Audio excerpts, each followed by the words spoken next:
Mwanzo ilikuwa ni kama utani tu kwamba mchezaji wa kimataifa wa Uganda Starboy Alan Jory Okello anajiunga na wananchi Yanga katika kipindi hiki cha dirisha dogo la usajili kwa msimu wa 2025-26. Ilionekana kama utani, kama tetesi, lakini hatimaye leo hii wananchi wamemtambulisha rasmi mchezaji nyota kutoka Vipers, mabingwa ligi kuu ya Uganda, kwamba ni miongoni mwa wachezaji wao wapya. Anaongezeka katika dirisha hili dogo la usajili kwa ajili ya kuiongezea Yanga makali kwenye eneo lake la ushambuliaji. Ikumbukwe, Alan Okello, mchezaji wa kimataifa wa Uganda, umri wake ni miaka 25, lakini urefu wake ni futi 5 na inchi 10. Ndivyo taarifa zinaonyesha hivi. Guu lake lenye nguvu zaidi ni la kushoto Alan Okello. Jambo gani anakwenda kuiongezea Yanga? Aina yake ya uchezaji kama kiungo ushambuliaji.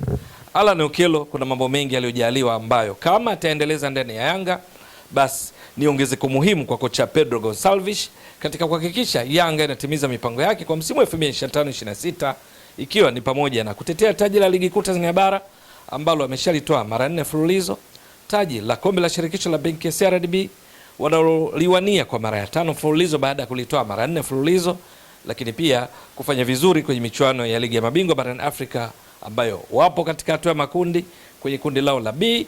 Hivi sasa wako nafasi ya pili wakiwa na pointi 4 sawa na vinara Al Ahly, huku wakifuatiwa na FAR Rabat ya Morocco pamoja na JS Kabylie. Huyu Alan Okello ni kiungo wa ushambuliaji ambaye katika mfumo wa Yanga kocha Pedro Gonçalves, baada ya golikipa kuwa na walinzi 4, viungo wale ukabaji 3 ushambuliaji na mshambuliaji kinara mmoja, tumeshajadili mara kadhaa kupitia jukwaa hili la Mbwaduke Stats Sport Next Level kwamba yeye anapatikana katika eneo hili la viungo 3 ushambuliaji. Anaweza kucheza nyuma mshambuliaji kinara kama nambari 10, anaweza kucheza kutokea pembeni, winga wa kulia, winga wa kushoto, ingawa guu lake lenye nguvu zaidi ni la kushoto. Alan Okello, miongoni mwa mambo ambayo yalikuwa anamfanya ahusishwe na klabu nyingi, lakini hatimaye kwenye vita hiyo Yanga wameishinda, ni uwezo wake wa kupiga chenga, kasi, lakini pia kutumia guu lake la kushoto katika kupiga mipira mkunjo ambayo huenda moja kwa moja wavuni. Na kingine ni kwamba Alan Okello ni mzuri katika kupiga mipira ya kutenga. Jambo kubwa zaidi kwake ni uhakika wa kwamba akiwa fit na utimamu ana uwezo wa kuisaidia timu anayoichezea katika michuano mbalimbali. Ana uzoefu katika ligi ya mabingwa barani Afrika, alishawahi kufanya hivyo tangu msimu wa 2018-19, wakati huo akiitumia Kampala City Council ambapo walikwenda mpaka katika hatua ya makundi kwenye ligi ya mabingwa barani Afrika wakiwa pamoja na Al Ahly ya Misri, Esperance de Tunis ya Tunisia, Township Rollers ya Botswana. Lakini pia ni mchezaji muhimu katika kikosi cha timu ya taifa ya Uganda chini ya kocha Paul Put. Hivi karibuni aliisaidia Uganda kufika robo fainali ya michuano ya CHAN ambayo iliandaliwa kwa pamoja na taifa lake la Uganda, Kenya na Tanzania. Lakini ni Alan Okello ambaye alifanya makubwa kwenye michuano ya kuwania kufuzu fainali za kombe la dunia, ambapo katika mechi 10 kwenye kundi lao yeye alicheza mechi 7, alifunga mabao 3, akatoa assist 4, akichangia mabao 7 kati ya mabao 14 yaliyofungwa na Uganda katika mechi 10 kwenye kundi lao, wakimaliza nafasi ya pili, vinara wakiwa Algeria waliokwenda moja kwa moja. Lakini msimu uliopita katika klabu yake ya Vipers, huyu Alan Okello alifanya makubwa sana. Ni kwa sababu ni katika msimu ambao aling'ara sana, akafunga mabao 19 katika msimu huu wa 2024-25, msimu uliopita 19 goals. Lakini hiyo haitoshi, akatoa assists, pasi saidizi za mabao 4, na hivyo kwa ujumla kuchangia mabao 23 kati ya mabao 49 waliofunga Vipers wakati wakimaliza ligi wakiwa kileleni, wakiwa na pointi 69, wakifunga mabao 49, wakiruhusu mabao 15. Kwenye yale mabao 19 yeye alichangia mabao 23 kwa maana ya mabao aliyofunga mwenyewe na assists. Akamaliza akawa ndiye top scorer, mfungaji bora katika ligi kuu ya Uganda msimu uliomalizika, lakini pia akawa ndiye MVP, mchezaji bora katika ligi kuu ya Uganda kwa mchango wake huu wa mabao 23 kati ya 49. Kwa lugha nyingine, mchango wake ulikuwa ni around 47%, yaani mchango wa jumla wa mabao kati ya mabao yote yaliyofungwa na Vipers katika msimu uliopita wa ligi kuu ya Uganda.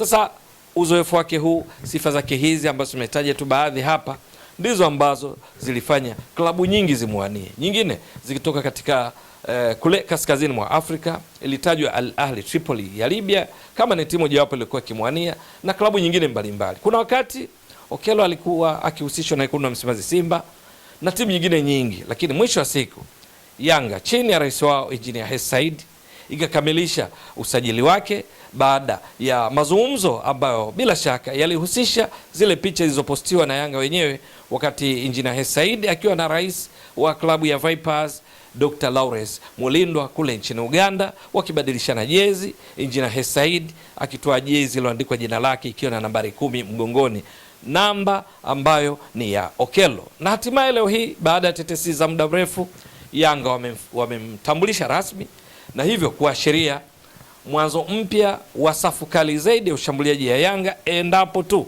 kwa sharti Alan Okello aendeleze kile ambacho amekuwa kikionyesha katika klabu yake ya Vipers, timu ya taifa ya Uganda, katika michuano mbalimbali, kwa sababu akifanya hivyo manake Yanga anaongezwa makali zaidi katika eneo lao la kiungo cha ushambuliaji na ushambuliaji. Ikumbukwe Yanga wana Prince Pomelo Dube kama mshambuliaji kinara, wana Clement Mzize Walid, wana Emmanuel Mwanengo. Wote hawa ni washambuliaji ambao pia kwenye kati tofauti huweza kucheza nyuma mshambuliaji kinara pale wanapohitajika na kocha. Lakini kwenye kiungo cha ushambuliaji Yanga wana utajiri mkubwa. Baadhi ya waliopo ni pamoja na Peodo Pacome Zouzoua, fundi aswa, lakini kuna Maxim pia Nzengeli. Eneo hilo hilo pia wanapatikana akina Celestine Ekwa. Eneo hilo hilo wapo Ofen Chikola na wengineo, jambo ambalo linaifanya Yanga izidi kuwa na mawanda mapana ya kuchagua nani aanze kwenye mechi ipi kwa mpango kazi upi. Lakini huyu Alan Okello maana yake anampa nguvu zaidi kocha Pedro Gonçalves, kwa sababu wakati mwingine ana sifa zile tunasema X factor player, kwa maana kwamba mchezaji ambaye mfumo wa timu pengine umekwama kupata matokeo dhidi ya timu pinzani, halafu mchezaji mmoja anainuka peke yake kuleta matokeo. Yanga wanao wachezaji wa namna hii, yupo tunafahamu Peodo Pacome Zouzoua ana sifa hizi, lakini kati ya wale ambao wana sifa hizi kama X factor player, mchezaji anaweza kufanya ya ziada kwa talanta aliyojaliwa na maanani katika kuipa timu matokeo kwenye hali ngumu, basi huyu Alan Okello anazo sifa hizi, alimradi tu aendeleze kile ambacho amekuwa kikionyesha tangu katika taifa lake la Uganda, kiasi ya kwamba alikuwa akitajwa ndio mchezaji ghali zaidi, ni mchezaji anayefukuziwa na klabu nyingi zaidi, na hatimaye Yanga wameshinda vita hiyo na kumtambulisha. Itakuwa vipi? Maana Okello kama anachangia mabao 47 kwa ligi kuu ya Uganda, ni dhahiri kwamba akiendeleza makali hayo anazidi kuifanya Yanga vitishio zaidi, kwa sababu katika msimu uliopita ligi kuu Tanzania bara Yanga iliweka rekodi kwa kumaliza ligi mechi 30 ikifunga mabao 83, ilhali pointi zake zilikuwa 82, ikifunga mabao mengi kuliko idadi ya point, na jambo hilo lilikuwa ni rekodi katika ligi kuu Tanzania bara tangu kuanzishwa kwake mwaka 1996-97 kutoka kuitwa ligi daraja la kwanza. Na sasa Okello, Pacome Zouzoua na wachezaji wengine ndani ya kosti ya Yanga, ni dhahiri kwamba kocha Pedro Gonçalves atakachukua akiomba yeye na benchi lake la ufundi ni wote wawe fit ili aweze kuwatumia katika mechi mbalimbali, kwa sababu wana kiwango cha juu cha ubora, na kwamba management ya Yanga chini ya Engineer Hersi Said imethibitisha juu ya dhamira yao ya kutaka kufanya vizuri zaidi katika michuano mbalimbali wanayoshiriki. Je, itakuwa vipi? Maana pamoja na uzuri wake changamoto huwa hazikosekani. Anakuja katika ligi kuu Tanzania bara, ligi namba 5 kwa ubora barani Afrika, ikiwa imezidiwa tu kwa ubora na ligi kuu ya Misri, ligi kuu ya Morocco, ligi kuu ya Algeria na ligi kuu ya Afrika Kusini. Anatoka Uganda ambako ligi yake haimo miongoni mwa ligi bora 20 barani Afrika kwa sasa. Kwa hiyo kwa vyovyote vile anakumbana na ushindani mkali zaidi pengine kuliko Uganda, lazima ajipange katika hilo. Lakini pia ushindani wa namba ndani ya Yanga ni mkubwa sana. Ni star boy, ni mchezaji nyota kutoka Uganda, lakini anatoa ndani ya Yanga kuna nyota wengi, wachezaji wengi wenye kipaji. Lazima aendeleze hicho kipaji chake, kwa sababu hata kuwa na uhakika wa namba endapo hatafanya kile ambacho benchi la ufundi la Yanga kinatarajia. Lakini vile vile changamoto kwake ni kudhihirisha au kuthibitisha juu ya matarajio mengi kwake. Mashabiki, wanachama, wapenzi wa Yanga na wafuatiliaji wa mpira wa miguu watataka kumuona star boy Alan Okello anafanya nini, maana amefanya makubwa anakotoka. Atapaswa kuhakikisha kwamba anaendeleza na kufikia daraja lake alikotoka, ama kufanya zaidi. Itakuwa vipi? Ni swala la kusubiri. Ewe mtazamaji wa Mbwaduke Stats Sport Next Level, endelea kuunga mkono channel hii kwa kuhakikisha kwamba una subscribe, una share, una like na kucomment. Mwasilishaji wako ni mimi Ramadhani Mbwaduke almaarufu kama Mzee wa Data. Shukran jazilan. Bye bye.